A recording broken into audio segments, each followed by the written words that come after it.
4:05. It's the new Foia Friday at 4. I can't hear anything Crystal say because her mic is still muted. But here we go. You ready, Crystal? We're gonna do this. Hey, everybody. Okay, good. Welcome. Let's get rid of that. I hate the countdown. Anyway, you don't like the countdown? I think it's nice because sometimes you can't tell if it's if you're live or not. It goes well, you know what I mean? Helps what you I out. noticed when a bunch of our videos had the countdown is I couldn't tell if it was like the same video, which would make me not want to click on it, or if it was a different video. So that's why I think, just showing the same countdown over and over again will probably not be good. But I'm glad we're all here. Thank you all for coming. And I wanted to show you this interesting FOIA that I was talking about last time. And I couldn't find it as I was scrambling through. But this is really interesting from the Minnesota Department of Animal Health. And Minnesota Department of Animal Health. We were talking about this last week because in Minnesota, something's going down. Yeah, there's massive bird flu outbreaks in Minnesota. This is where Jennie-O Turkey Store is, and Jennie-O Turkey Store has gotten $120 million of our taxpayer money to bail them out for bird flu outbreaks. So a ton of birds affected. And this email reads, "This is an obvious pathway for HPAI, as wild ducks are natural reservoirs. I cannot believe that a vet is making this report. This is a crazy lack of biosecurity to feed entrails from wild ducks to your flock. No confirm needed. This is basic disease transmission 101 for AI viruses." Whoa. So this was sent back in October 24th of 2023 from somebody from the Department of Natural Resources to the Minnesota Board of Animal Health. And I wanted to get more back and forth about this feeding of entrails situation during this time. So I was going to work on drafting some FOIAs about this. Feeding of entrails. Gross. Yeah. So what are they referring to, feeding of entrails? They're feeding chicken entrails to other chickens? No, this guy went duck hunting and he fed the duck entrails from wild ducks to his flock. Did it say what species it was? Oh my God. Yeah. Yeah, I mean, that will do it. Yeah, totally. I knew a guy in Virginia who he killed a groundhog on his property. And he put the groundhog, well, he took a bucket and he drilled a hole in the bucket, and then he put the groundhog in the bucket, and then he hanged the groundhog in a bucket on a little hook. And so as the groundhog rotted, worms fell out, and those fed the chickens. Wow. That seems like people do all sorts of weird shit, man, over on these producers, man. They're so gross. Yeah. So I'm going to draft. I want to get more information about this particular communication chain about this feeding duck entrails. Yeah. So let's see, what were the dates on this? This was October 24th. From Michelle Carson to Isaiah Tolo, and maybe MDO report. This one. This would be a great case to confirm at the University of Minnesota to determine if this is a credible pathway for introduction of HPAI into domestic populations. Really interesting. Yes. Very interesting. So maybe I'll just FOIA this particular report. I like how he said that. I can't believe a vet is making this report. I know. I want to know what was the vet? What was that about? And making this report, if something happened and you make the report, why is the vet at fault there? Like, they're just Can't believe a reporting what they vet saw, right? Unless there's something else unless he to said it. that unless the vet said, well, the entrails weren't a problem. I don't know what the vet said, but yeah. So I'm gonna let's see reference. Polo was interested in an interview, says Neil Thompson. Huh? What was that? Maybe Isaiah Tolo is interested in an interview. What do you think? Should we invite him on? Go for it. Does anyone want to email him? We have his email address. Yeah, we have his email address. Let's just call Isaiah. Let's drop him a line. What's up, Isaiah? How you feeling? You want to do an interview about this vet report? Yeah. To 2023 to November. Let's not make it too long. Maybe Isaiah's not even. He might not even be employed by the. Where was he? Who was he working for? The Minnesota Department of Natural Resources. Oh, so he might still have a job. Some of these, he might not have been doged. Yeah. So how do we FOIA the Department of Natural Resources? Well, I just Googled the Minnesota Department of Natural Resources and how to FOIA, and I found this page.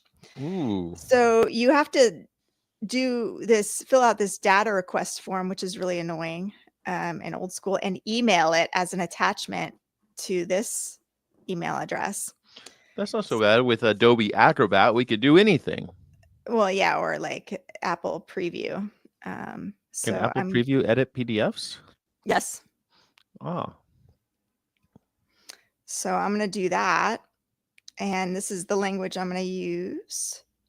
I'm going to do a couple of things here. So please send all communications documents, attachments, and photos from October 1st, 2023 to November 30th, 2023, referencing MDO report 217134, sent to or from those Department of Natural Resources email addresses. And then I'm going to do another one just with other updated keywords, sort of referencing depopulation, H5N1, avian influenza, wildlife control, animal partisan, ALDF, animal rights, Crystal Heath, ventilation shutdown, VSD. So we'll see what we get from that. Yeah, because they might be talking about you. Yeah. And I'm going to put in this, please send documents as a PDF attachment to my email address. And this fee waiver request, just because, they're going to want to charge me a bunch of money. And this fee waiver request might not work, but it's worth a try. And the fee waiver request just says, we are a nonprofit organization dedicated to understanding government response to infectious disease outbreaks and animal advocacy. This information is for the public benefit. Indeed. Benefit. And not used for commercial purposes. So while I do that, why don't you talk about what you've been up to? Yeah. Well, I'm going to remove here. I've been talking with, not that one. Dang it. This one.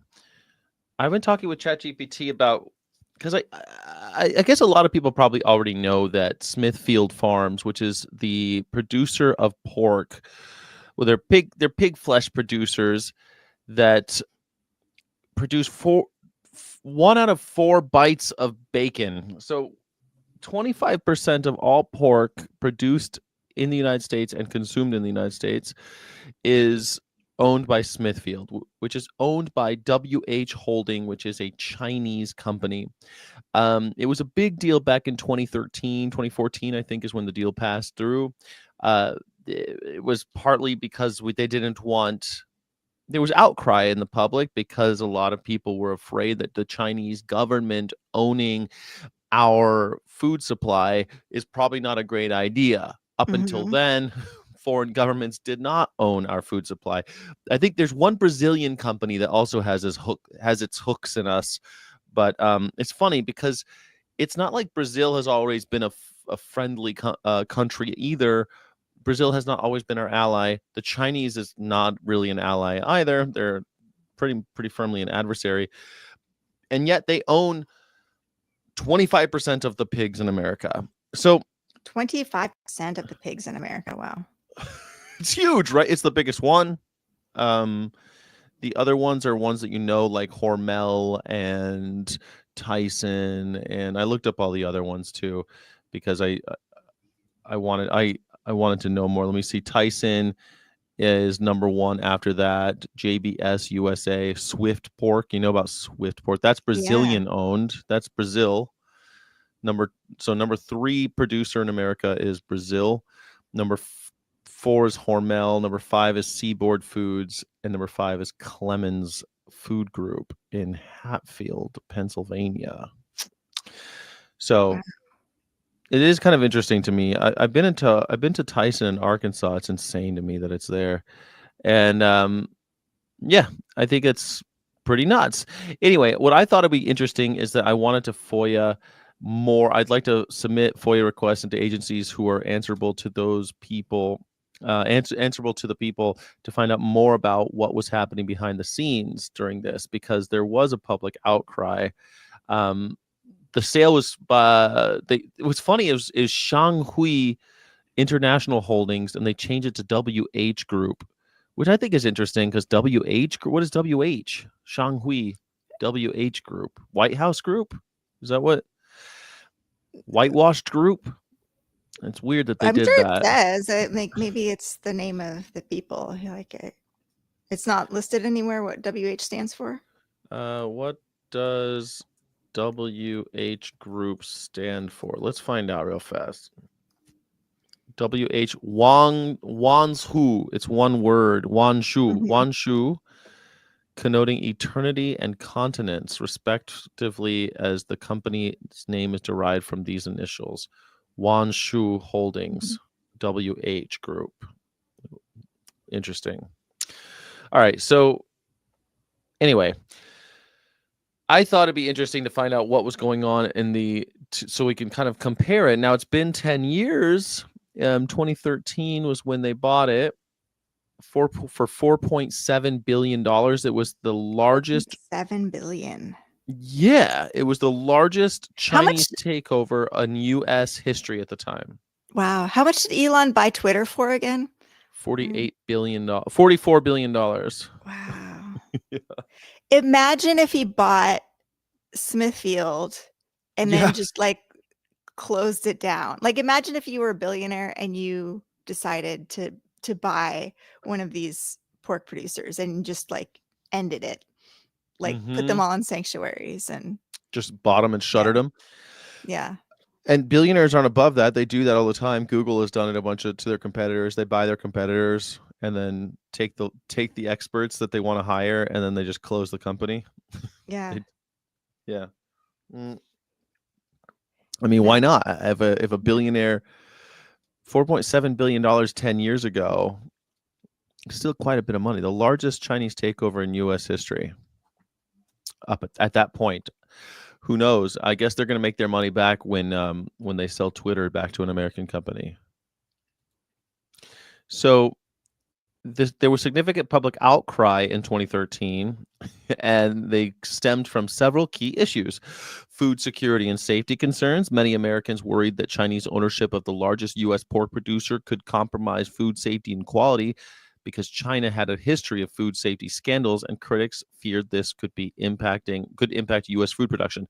Now, this is the only question that I ever heard about, because at the time, I remember them talking about Chinese companies buying out American pet food companies back in the early 2000s, because do you remember there was like lead in the toys and lead in the dog food and lead in all sorts of consumables.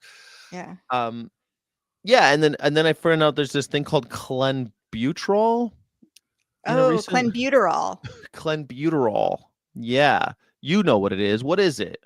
It's, If what meatheads use to get swole. It's Yeah, steroid, yeah. but And apparently it's it's an also edible. used on racehorses to, make them faster and stuff too. Yeah, it's also used on pigs to make them Wow. bigger, faster. So, yeah, it's against the law. It's an illicit drug, but it's one that was used by China, and it was quite commonplace. They were afraid that that would be an issue if we allowed the Chinese to grow pigs here in America and control Smithfield Foods, because it's not just about growing pigs for food. It's about distribution and buying and selling, import, export. It's all that stuff, right? Mhm. So they were worried about that, because how do you know where the pigs are coming from? The national security worries. Lawmakers and security experts raised concern that a foreign company, particularly one from China, was acquiring a major U.S. food supplier. The Committee on Foreign Investment in the United States, CFIUS, reviewed the deal but ultimately approved it, concluding it posed no national security risks. This is crazy to me too, because like at some of the larger Cisco distribution areas, they have armed guards that are working for our foods, their national security. They're making sure that our food is safe. But they're not worried about this? Seems odd Yeah. to me.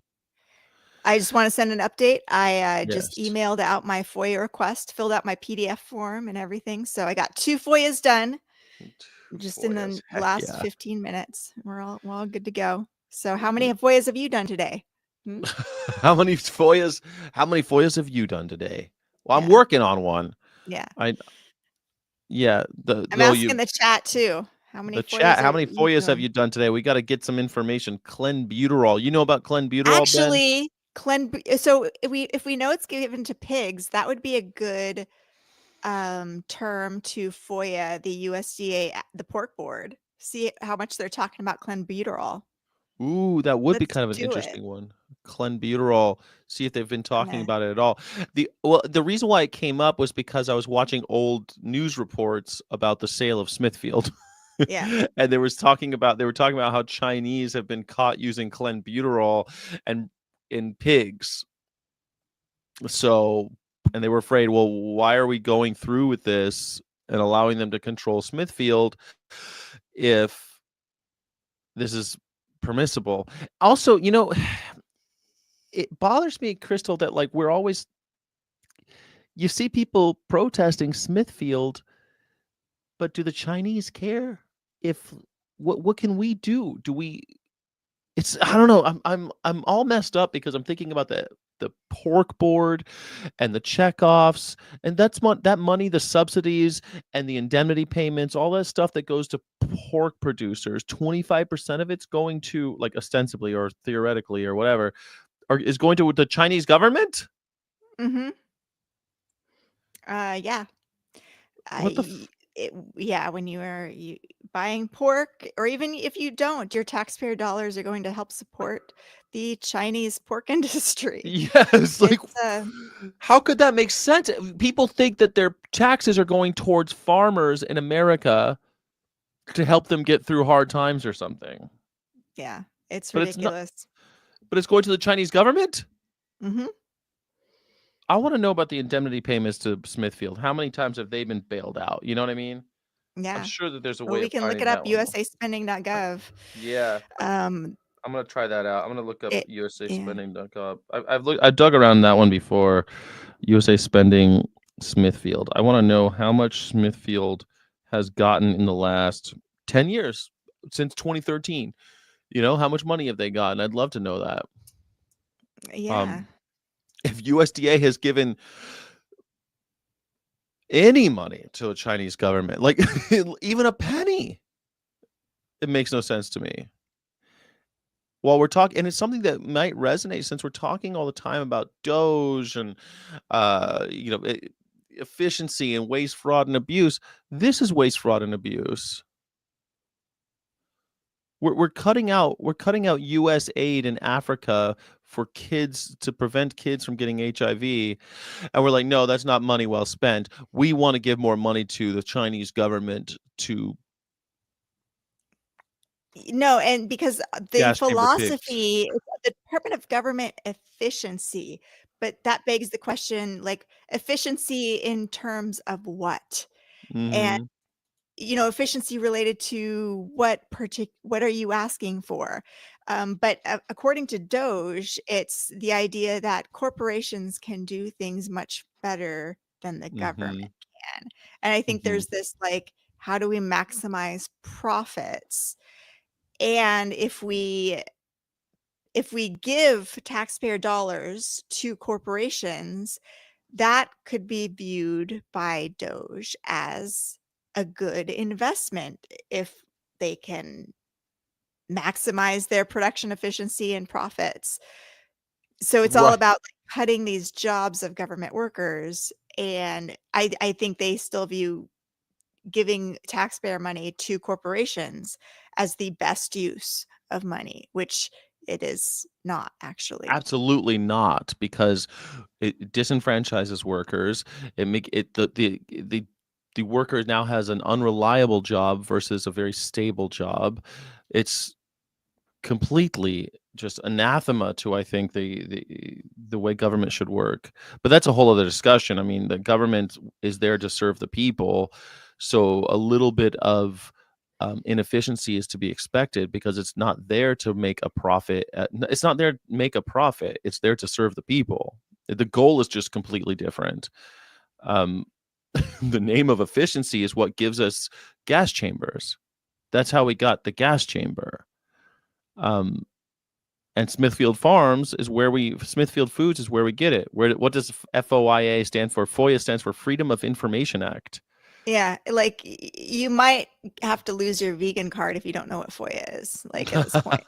Well, Uh Benji is not living in America, so FOIA, yeah, Oh, okay, never mind, we'll FOIA is the forgive you for Freedom of that. Information Act in the United States of America. We had a law passed 20 something years ago, where you can ask for any information of any government agency you want, and they kind of have to give it to you. They can redact it though, and they can skirt some stuff, but they basically have to give it to you. And this is really important because we find out how corporations are colluding with the government to maintain consumer confidence in animal-based protein, Mhm. smash animal advocacy, and take our tax dollars whether we buy their products or not. Like, how'd they do that? We get all these communications based, to figure out how corporations have managed to build this system and increase consumer demand for their products. So this is, like, why this is so important. And we often find out that they're breaking the law. Uh, and we can get documentations Breaking about the law, how or, they're doing or this. obfuscating truths, or Yeah, simply, yeah, or hiding things from the public, right. doing things that are dangerous and then Hmm. are harming public health. So, and a lot of people are like, I'm having a mental block on what to FOIA and where to begin. Think about any news story that you have read recently related to animal-based protein production Well, yeah, and that's what what we're, I was right. That's why I was bringing up what I was yeah, going through. Like, I saw a news broadcast about, well, we were talking about Smithfield, that it was owned by the Chinese. I looked up, I went onto YouTube, I watched some videos, some news broadcasts from 2013 about the buyout, and then I was thinking, well, let me ask ChatGPT if there's anything worth FOIA-ing here. I'd love to know what was there no public outcry? What was the government saying? Was it argued? Because I know that the government has to prove those things. So I just started talking with ChatGPT. That's what it's there for. The best use of ChatGPT is to ideate, right? To get yourself new ideas. Because ChatGPT is not really good at a lot of the nitty-gritty stuff when you get down to it, like in the granular level. But at the higher up level, where you're like, what should I FOIA today? ChatGPT is pretty good, you yeah. know? And I would honestly go to our FOIA page here. I'll show it up here. Um, and it's in the chat, and Hmm. just look at what we FOIA'd in the past, what language we used, and be like, huh, this is interesting. I want more information about this. And you can copy and paste, like, even the exact language we use to FOIA stuff, update the dates, narrow it down to certain email addresses, and find some new stuff. And I hope once you get it back, share it with us. But and we just FOIA'd the Minnesota Department of Natural Resources. Why don't you FOIA the Department of Natural Resources in your state? I was about to Or, say, I know you know, Steven's in Oklahoma, and if you're in Oklahoma, which is okay, by the way, Oklahoma is okay, but it's a great way to start going what you see. You drive around Oklahoma, you're seeing stuff, you're thinking about stuff. Start wondering, start asking questions. That's what critical thinking is, right? Start interacting with ChatGPT and start thinking about like, well, what can I find out more about what's happening about the agriculture and the animal protein production facilities in my area? Like, it'd be pretty cool. If Steven, I think like Oklahoma is kind of known for cows, right? I don't know. Isn't it? I'm gonna have to remove you from the stage. So this is our FOIA page. I just want to share it with everybody. Mm-hmm. And it's got so much information on here of all of the past FOIAs. We could just scroll through here and have a good time. This is funny. Sorry, this is so small.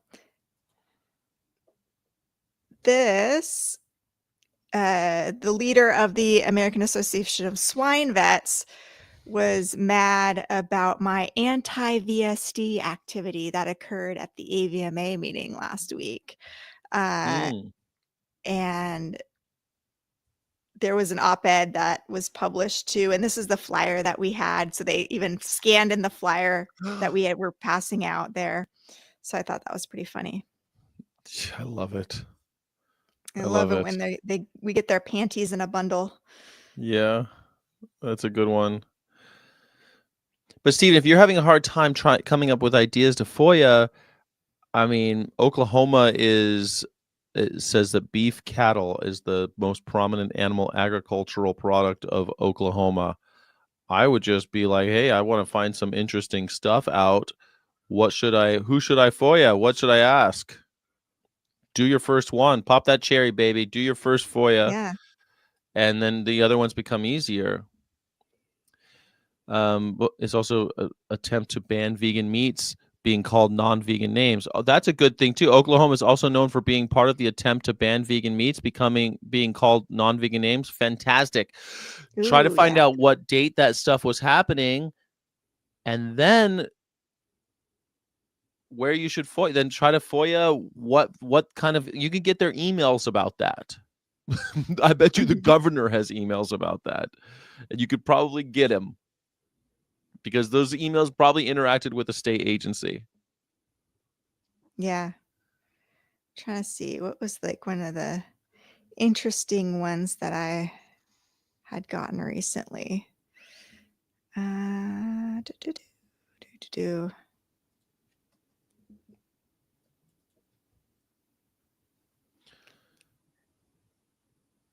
see. Oh, this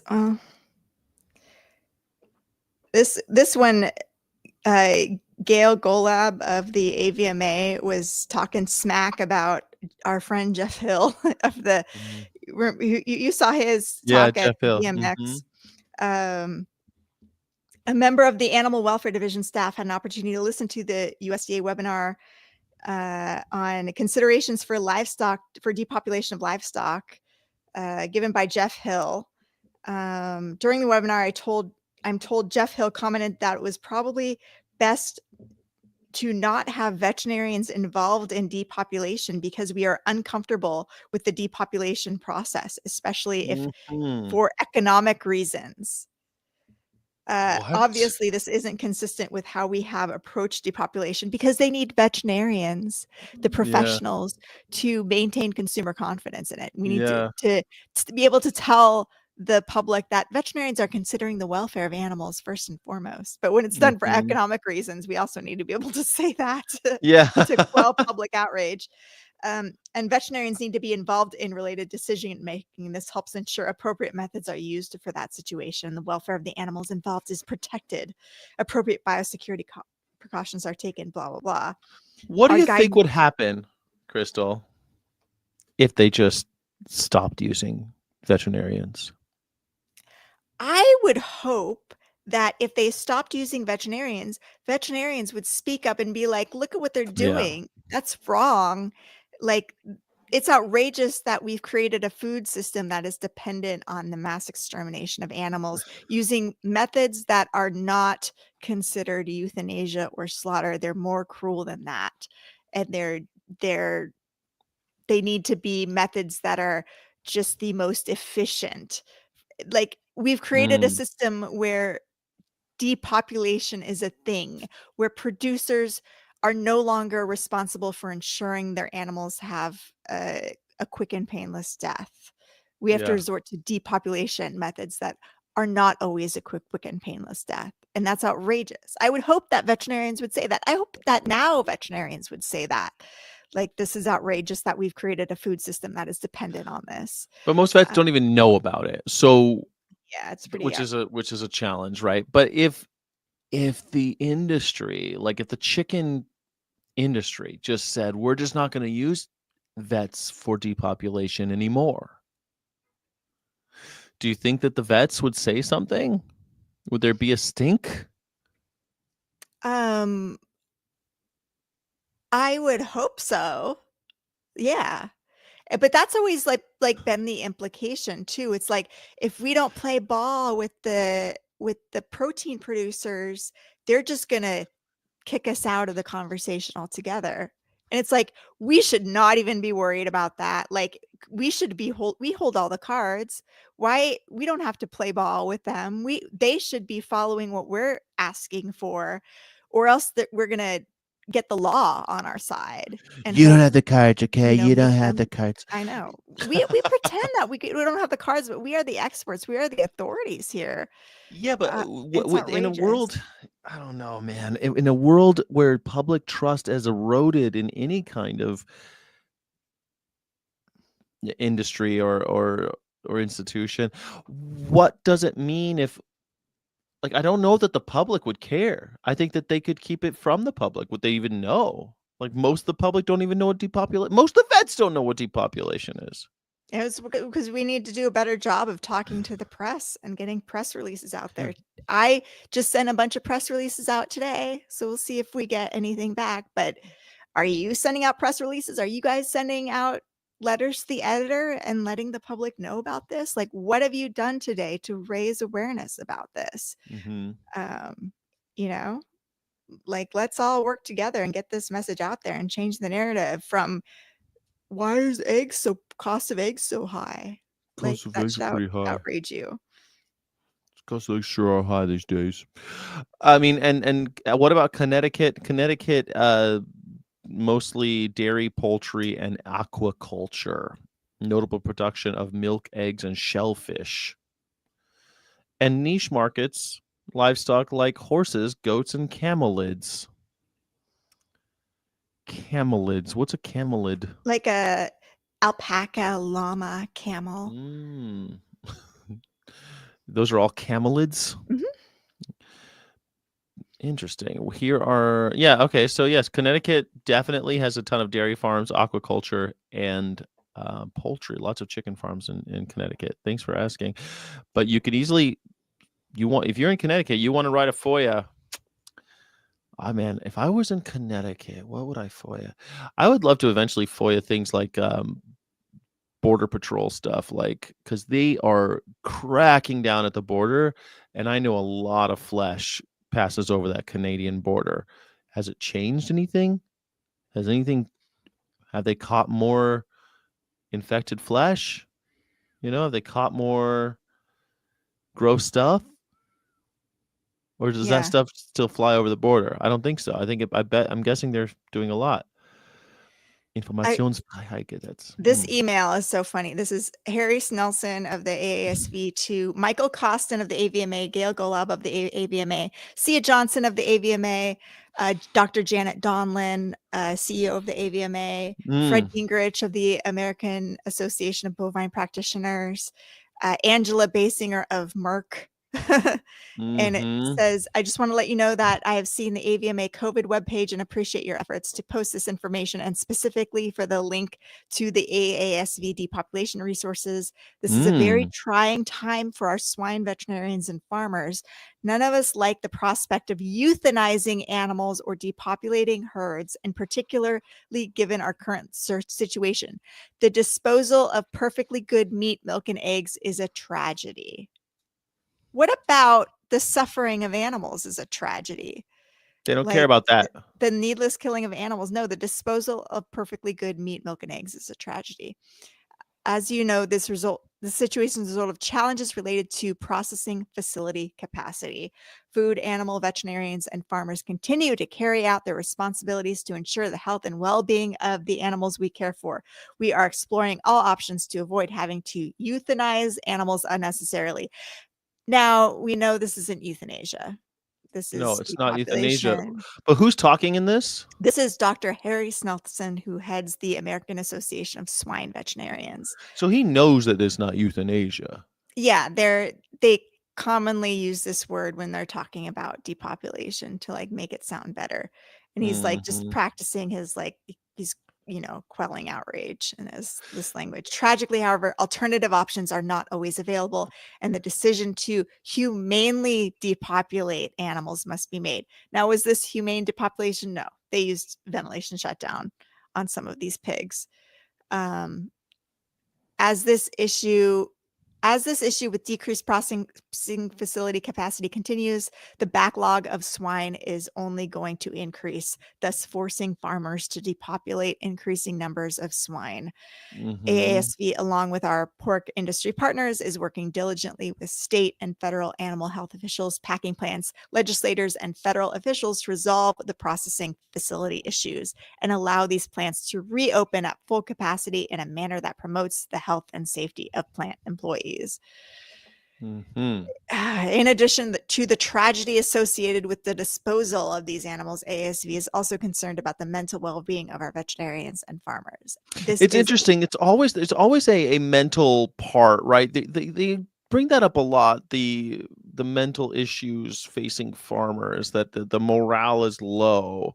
It's always something. Jeff Hill talked about it. Yeah. They're always talking about this. And yet, why are they so tight? Why are they, when we want to do like a farm transition and we want to like incentivize them to switch to other forms, and they're so against it, but you're like, this is a much they're so against it. Yeah, your suicide rates will go down. Maybe that's something we should hammer on a bit more. That hey, because I hear the farmers, when they talk, they say that there's all these producers and people talk about the farmer. They're talking about suicide rates on farmers that they're quite high. Now, I've heard that's true for a long time. I don't know if it is, but I'm sure that there's some statistics out there about the suicide rates. Yeah, it's really bad. And I hate that animal advocates have been like, well, screw them, they deserve it. No, they're killing themselves. Like cult members. They were roped into this and they think or born into it. A lot of them are born into it.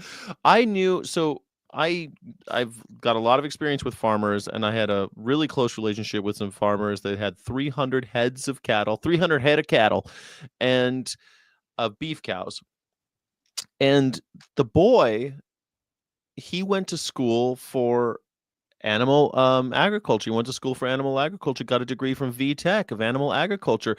His father was a farmer of animal with these cows. Guess what? Their grandfather was. His grandfather, and the way all their money came from a tobacco license from way back when that they had, and they bought all this land. What do you do with all this? So anyway, he's out there by himself, can't meet a girl because no girl wants to go out and live on the middle of nowhere farm in middle of Virginia. This is how incels start. Yeah. I want to know what's the percentage of incels among like rural Yes. like And his producers. father would tell me, like when we were alone driving, he said, "I sure worry about my boy. I worry he might do something," because and it was mostly in the context of he couldn't meet anybody, he couldn't meet any friends, he had no girlfriends, he had no one around him, Mhm. but he was a hell of a farmer. He knew that place tip top. He grew up on the farm, never gonna leave. Yeah. I Like mean, you get trapped and trapped. you don't know how to, like, navigate, You can't even other imagine. like, everybody's gonna think you're weird, Yeah.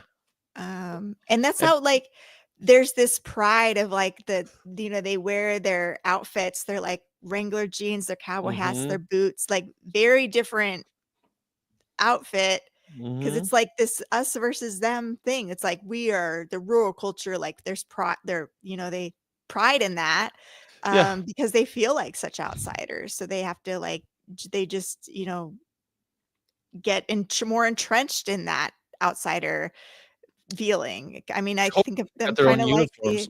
the Mennonites or it's the Mhm. same thing. They have their own uniform for that. And it transcends all their other identities. Like, when I was in Vegas, we had the, NFR, the National Finals Rodeo, and it was Mhm, really interesting because cowboys from all over America come and to watch the rodeo or to participate, and they are decked out to the nines, and they are all wearing the big boots, big buckle, big hat, the same.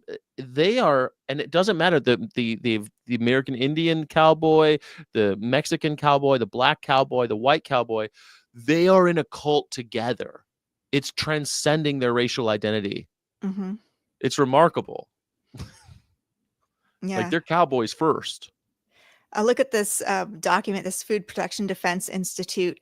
Remember, like Trump orders the U.S. meat plants to stay open amid pandemic. So we've Mm, got that to look forward to for the for the avian next one. influenza outbreak ahead of us. Like, those plants are going to stay open.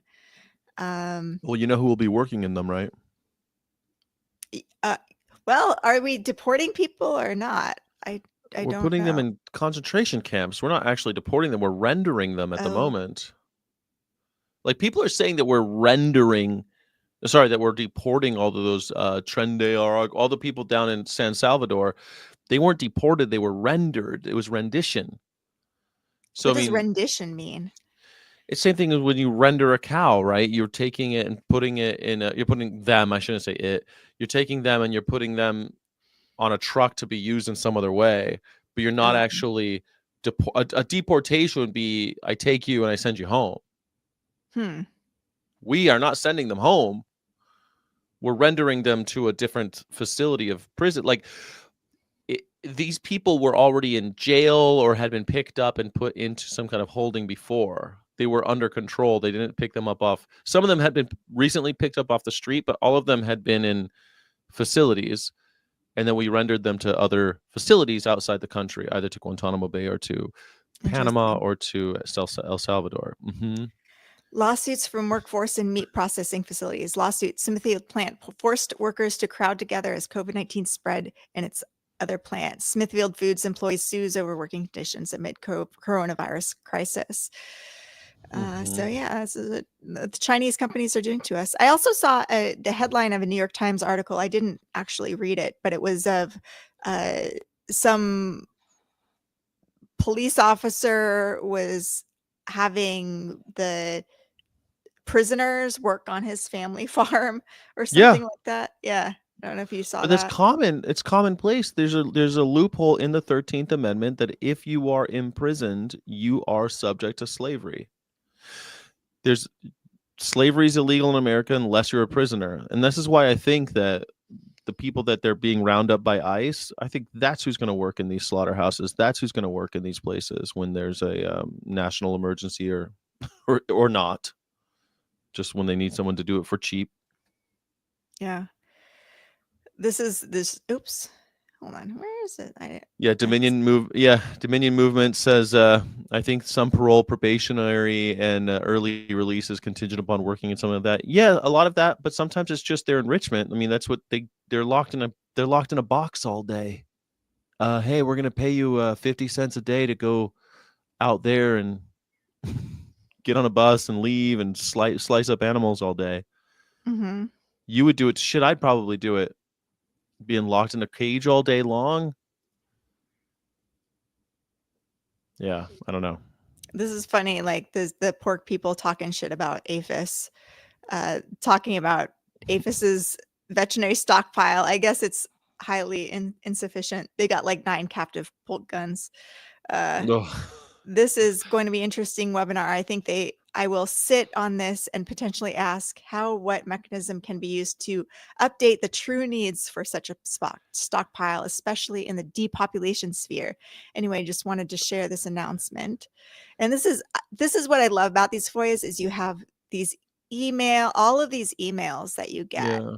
And you see how like Prestige Farms, why aren't we in communication with the government as close as like Prestige Farm and Farmgate and Smithfield? Here's a good Smithfield email address. Like it'd be good to just FOIA, I want any communications about X going to and from this Smithfield address. Here's Merck. All these government agencies, Merck, Smithfield, and universities, Zoetis. What's MB Swine? Yeah, Zoetis, of course, is on there. Yeah, all talking about this stuff. And saying that they only had 3 captive bolt things. Is that what you said? Yeah, I don't know if they were being sarcastic, if that's, but this is this VS National Training and Exercise Program. You made me think of in Severance, they had a captive bolt thing that made no sense to me, the way that thing worked, because they put a bullet into it. Like, what? Maybe it was an actual gun then. But it had a captive bolt that went in and came out. It was like it was a weird device. I never seen one like that before. But then again, I thought maybe you've been around it more than me. I haven't really. Maybe some of them do take a bullet and they just have a captive bolt because they don't want the bullet being lost in the animal or something. I don't know. It's just a weird thing. Yeah.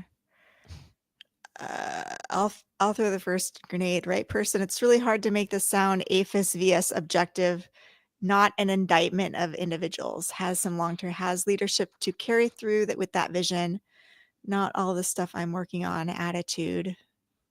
We need an APHIS football coach. You've got assistant coaches. Use them to make things happen and set expectations. Empower, organize, equip, and then get out of the way and coach them to get ready to act. Wow. John Wooden never directed his kids when they played. He said that if he didn't do an adequate job coaching them before the game, he wasn't going to make up for it during the game.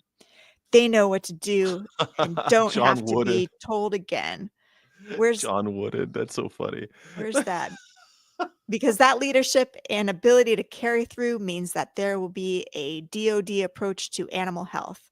Adapt and overcome.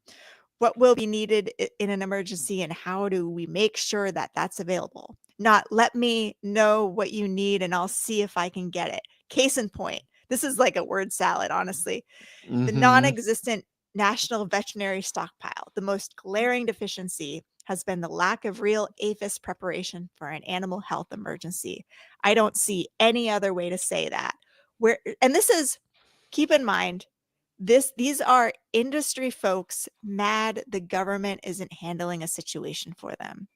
This is a situation that if you're a producer, you should take ownership of the animals that you are stewarding over and have a plan in place to end their lives in a quick and painless way if an emergency happens. But these guys are like berating the government for not solving it for them like a football coach would. Yeah, a basketball coach, but yes. Or whatever. I don't know sports. Yeah. But isn't this like the only reason I know is because he's UCLA. That's the only reason. It's a California thing. That's I just think this is so ironic of a critique when it's like, shouldn't the producers take some ownership over the situation? They're mad that the government isn't handling But this what's crazy is that they're the like a first ones that'll be like, we need everyone. They'll vote right wing, and they'll be like, Mhm. these people who can't afford to eat, they should just pick themselves up by their bootstraps. But we who were born with land and capital, we should be bailed out, and the government needs to help us. How dare they not look out for our interests? This is true capitalism at work. Of course, the capitalists should be bailed out by the government and not the people. Yeah. I mean, this is I'm not shocked at all. Like, who is represented by the government? Who is actually represented? Who is served by the government? They The are. the most glaring deficiency has been the lack of real APHIS preparation for an animal health emergency. No, the most glaring deficiency has been the lack of producer preparation for an animal health emergency. I don't Mm-hmm. see any way to say it. Where's the surprise that we need plans and equipment for mass depopulation and disposal? The leadership to not just have a report a year plus later saying all the lessons that were learned from this experience, but to actually learn from it and fix it for next time because there will be a next time. Yeah, not to Yes. mention the fact that that it's their risky business practices that got us into this mess in the first place. Yes. Has anyone seen any substantial USDA fixes to the deficiencies laid bare during the ASF exercise? Yeah, so like months before this whole like COVID-19 thing happened, they Mm-hmm. did like this tabletop exercise to like plan for African swine fever outbreak, which apparently showed some deficiencies. I may be uninformed, but I'm pretty sure they have been using the same PP PowerPoint since the exercise is done. What we need is someone that are not entrenched in the role of being a regulator. Oh, pick me, pick me. You're not We entrenched in the need role. You need to do it. Yeah. we need someone with an attitude of committing, not just saying they're trying to help animal agriculture. Well, I'm not trying to help animal agriculture. I'm trying to help ensure food security and animal welfare, which means transitioning away from animal-based protein production. A regulator is a safe, historical, and easily defended role. A national animal health facilitator is uncomfortable and unfamiliar. That's why our VS leadership is impotent with the current Wow. situation need. I don't know how many times I've heard that we can't trust USDA to be helpful. We have to take care of our own, and that's not species specific. Ooh. Yeah. What? Mm-hmm. There's so much Mm-hmm. more. The inability to immediately respond to the state's call for help is blinding.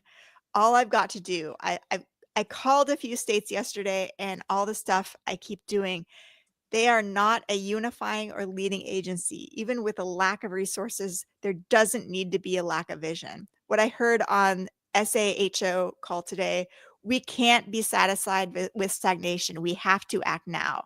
I'm going to keep asking you for Mm-hmm. resources, money, etc., Jack. I'm not going to stop. Oh well, maybe there might be something in there that you can use. Paul Sundberg, Executive Director of the Swine Health Information Center. Anyway, I thought that I was like really it. interesting. I like that they're talking about kind of like community aid style. Like, this exactly what we're supposed to be doing. Like, we're supposed to be knowing our neighbors and building, sharing resources and having community gardens and stuff, so that when there's an emergency, we can rely on each other and aren't just relying on the fascist bosses.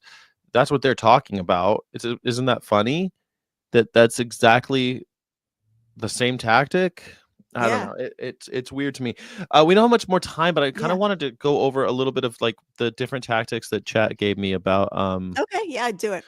All right, because about the Smithfield thing, and so identify and target agencies. This is where I thought I could really, because I said what, because we always do the same agencies, and we were talking about last time maybe different agencies.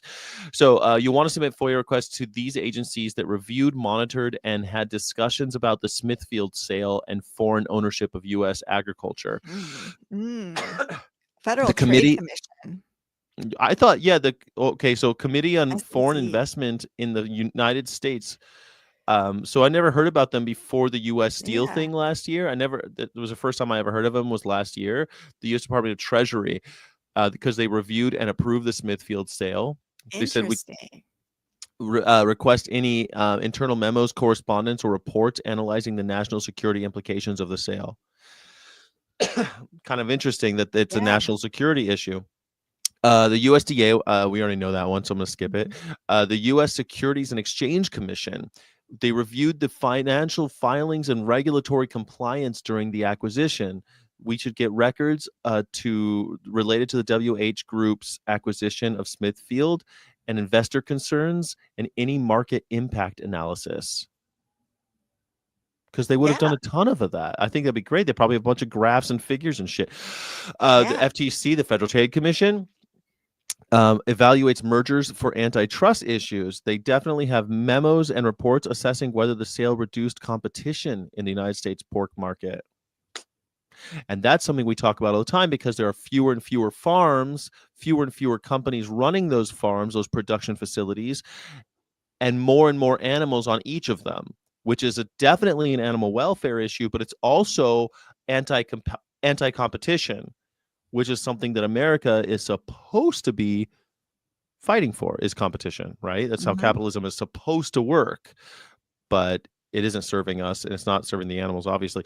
The FDA, which I think we've done an FDA one before, oversees food and safety imports, any communications regarding potential risks or regulatory changes following the sale, because we know that happened because there were concerns about it, right?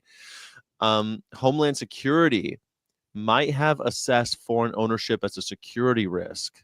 Any national security related concerns about foreign controls of U.S. food supply chains. They had to have done a study on it, right? Yeah. That would be interesting. I love the graphs, and if we can get some cool graphs and some cool data, that would be really We cool. would. This is like 1, 2, 3, 4, 5, 6, 7 different FOIAs that I want to write for this. Congressional correspondence, because the House and Senate agricultural committees, many lawmakers voiced concerns about this sale. Communications and legislators about the Smithfield acquisition, foreign agricultural ownership, and policy recommendations. That would be great too. We haven't done a congressional correspondence, Yeah. and usually, and this is 10 years old, so I think it'd be really interesting. So my goal with this, Crystal, is to try to see if it happened. So it also gave me a date because the craft strong, how to craft strong ones, and different key terms. The key terms were national security, CFI US ownership, foreign ownership, that type of stuff.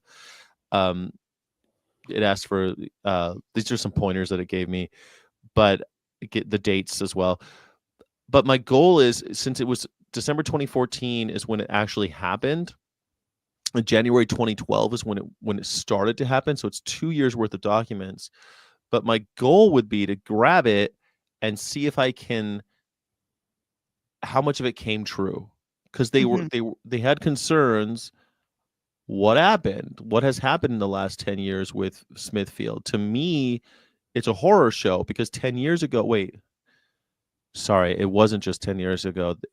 We went from, in 1999, only like 3% of pigs killed in gas chambers, to today where it's like 95%. Yeah. So that is a longer period of time, but it's been going up. So it's not getting better, it's getting worse.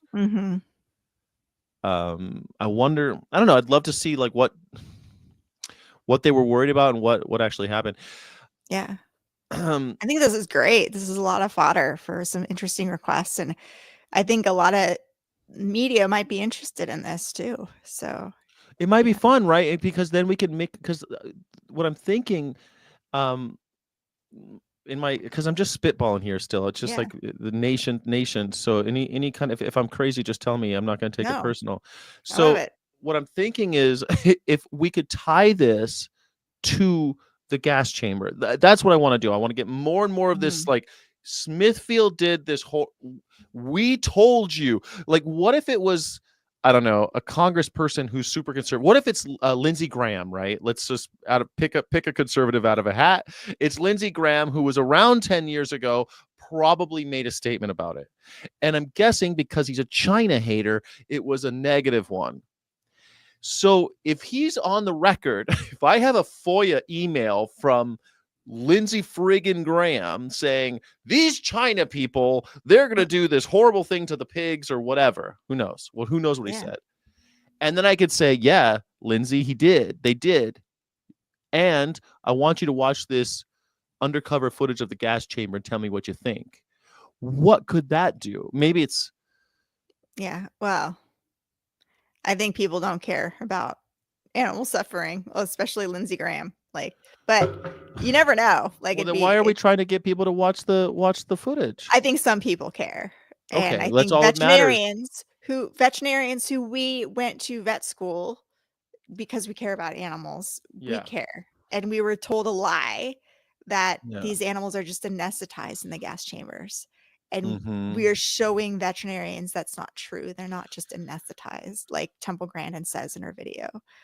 Okay. And Temple Grandin herself wasn't able to do the study that she wanted to show what it actually looks like inside the gas chamber. So I think, that's why we focus on veterinarians, because they actually care about animal suffering and welfare. Whereas I think white male politicians are like, we can't oppress and harm others for our own benefit. That's what we do. Well, not I think that white male politicians still make up the majority of the 535 representatives in both houses of Congress, but they aren't the majority they used to be. And Yeah. out of those 535 members of the representation, those representatives that we have, 535 of them, with a few extra from Puerto Rico and DC, someone might care. Yeah. And I think so. that's all we need. We need just somebody to care, and they will start strategizing. Oh, there's this China connection. There's a story here, and that's where professional. Then we hand it off to professional journalists, right? We're independent journalists, investigators in this, Yeah. and then we hand it off to professionals that are really. And I do think people tend to care about things and get morally outraged when there's an enemy that they can point to. It's like, oh, this enemy is harming the pigs. Yes, How dare especially one they? they already don't like. As soon as that's why this Yeah. China thing, there's first of all, some of it's racist, but a lot of it's Oh not. yeah, A I know lot it of it is just they are a foreign adversary. They're the country that is beating us in everything, right? Like, yeah. they're going to own. The reason why Donald Trump talks about the Panama Canal is that China's buying the Panama Canal. The reason why Donald Trump's cutting aid to Africa is because China is building all the railways in Africa. I mean, there's South American railways going in right now being built by China. So, I mean, while we're still building more military bases or funding more military, they're actually doing stuff, building stuff. We don't do that anymore. Yeah. So some of it's legitimate. It's not all racism, but the racism I think helps because they're an other, right? But someone like Well, we Lindsey don't want to Graham. fuel into racism. That's not what we're doing. No, But you're right. Yeah, I'm we're all trying to about, say that. Yes, yeah. yeah. I'm trying to say while some of it is probably racism, that's not necessarily a bad thing in this case for It's trying a to get someone like backdoor of Lindsey. getting people to listen to their Yes, consciences. yes. Because if That's you what tell I'm people you are the bad guy because you're eating meat and you should care about the pigs, people won't. You're telling me I'm the bad guy? What? No, right. you're wrong. But I'm you're not the saying bad guy. these people who you don't like are hurting the pigs. Then Mm-hmm. all of a sudden people are on board with caring about the pigs. So that's what we're doing Yes. here. That's what I want. That's what I'm hoping for anyway. Yeah. Yes. I'm hoping that we're going to have more people just give a crap about some pigs. And Yeah. if it's because they just hate China and that's what gets it in the newspaper, I think that's okay Yeah. for now. I'm surprised the deal went through, to be honest. They won't let the Japanese buy US steel. They're an ally. Yeah. Well, it benefits big pharma too. Like, Yeah. it's all about.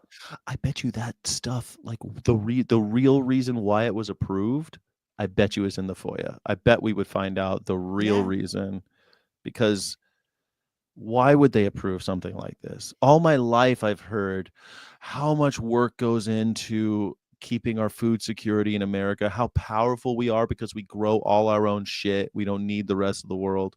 How That's one strong. thing we've got over the rest of the world. We don't Right. produce our own, microchips or anything like that, semiconductors, but we do produce Well, we're the doing it world's more since food. Biden, the CHIPS Act. He did actually do some things, but Do you're we? We right. don't produce our own iPhones, but we do No. produce the food for the world. So there you go. Right. All the stuff that you need to live, you can get in Mhm. America. Oil, food, water.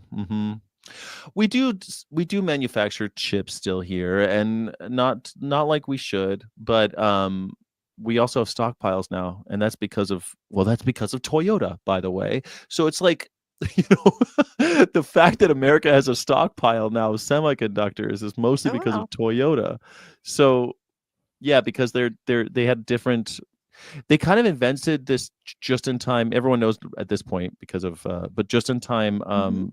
inventory is Which something is as what the pig industry does, which was what led to, the COVID-19 bottleneck and depopulation yeah. with population shutdown. But there are some Yeah, good so things about it's when it's not dealing JIT. with sentient animals, but Right. just in time does work Well, just in time works in to a point. right. It really works in fast restaurant stuff. Like, so in the restaurant business, it's all relying on JIT. So I'm very, very well versed in this, and how close our margins are, and how much, like, how intense inventory is, right? Notoriously, Kentucky Fried Chicken usually runs out of chicken sometimes. I hear that complaint every now and then. Yeah, of course it does. Yeah, all the time. Yeah, it would have to, because because you look at that, you could tell if you look at the building from the outside. Okay, there's a kitchen in there, and there's a dining room, and there's a tiny little spot for storage. And you have Mhm. to imagine all your stuff is coming in paper and plastic, and all that stuff has to fit in that one little building. Look at the size of that building. People forget that there's no basement, there's nothing, like, it's just that little building. So they rely on just in time. That's why restaurants and hotels and stuff were really good at, like, that's our superpower is inventory. We take it all the time. Weekly at some places I've worked, we take weekly inventory. Anyway, my point about all this is that um, uh, Japan really got into JIT, and they popularized it with the whole world, and it was Toyota. And Toyota ran into major issues because they had some disaster where they had no superconductor or semiconductors, and so they started stockpiling them. And because of this lesson, they brought that to America, and they were doing it here, and so they were the only ones with semiconductors when everything was going pear-shaped. And Mm, so now we're having like a strategic reserve of semiconductors and stuff. But it's so nice. cool. Yeah, I don't know. I love stuff, weird stuff like that. By the way, I wanted to ask you too, since I have you live, have you ever heard of a show called Station 11? No. It's What's that? only it's a limited series, so it's only one season.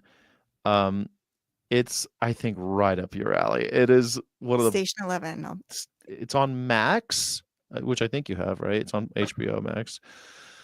I mean, Station Station 11. It's about a virus. The flu hits, and it's fast, and it's sort of dystopian and stuff, but it's not. It's more about, like, the way we rely on stories and kind of different ideas when we're reduced to so few numbers. But it's all about, like, how um logistics spreads it, and who gets hit first, and it's so good. And we talk about the flu a lot, and I think it's right cool. up your alley. Yeah, and I'll it's check it out. great.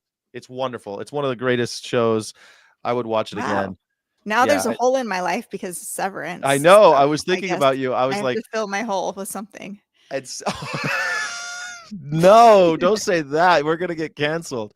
Well, I gotta fill my God-shaped hole with something. But no, I think you're gonna love it, because I know that you like Severance. I think you're gonna love this. I think you're gonna get really Okay. into it. Plus, it's a small investment because I think it's like 10 episodes or something, and they're all Chef's Kiss. Wonderful stuff. I think you're going to dig it. I can't wait to hear what Awesome. you think about it. You have to watch it. All right. All right. Thanks, everybody. Well, join us Sunday for Ethical Underground. Yes. And we have an exciting guest, We do. and it'll be great. And Yeah, we'll Ethical see. Underground at 10 a.m. PST. PDT. Sorry, we're in daylight savings time now. PDT. Please check us out on Sunday. I'm not streaming tomorrow, and I don't think you are either, Crystal. So, yeah, Nope. that's it, everybody. Thank you so All much. I hope you. Oh, you're watching Severance. You like it? Do you like it? Awesome. I Yeah, bet what you do you do, think of Kathy. Severance? I bet she likes it. Everyone likes Severance, right? I mean, Even the bad episodes are pretty good episodes. it's That's the all. best TV show on. It's the best show on TV. It's the best one I've seen in a while. I'll say it. I'll say that. Yeah. It's pretty good. I hope that third season it's just that and it's over. So that's pretty good. All right. Bye, everybody. Join us next Friday at 4 for Foia Friday at 4, and bring your FOIAs ideas and do some FOIAs because And if you're on the Signal chat and you're having trouble, ask us. We're available. Yeah. We have a Signal chat about FOIA. So if you have any ideas or need any guidance, let us know and we'll help you out a little bit. We'll try to steer you the right way. Yeah. And if you're not in our Signal chat, email us at info@ourhonor.org and you can join our Signal chat. So info@ourhonor.org and we'll send you the link. Please subscribe to Crystal Heath and Skyjack Morgan on YouTube. Bye, Good night, everybody.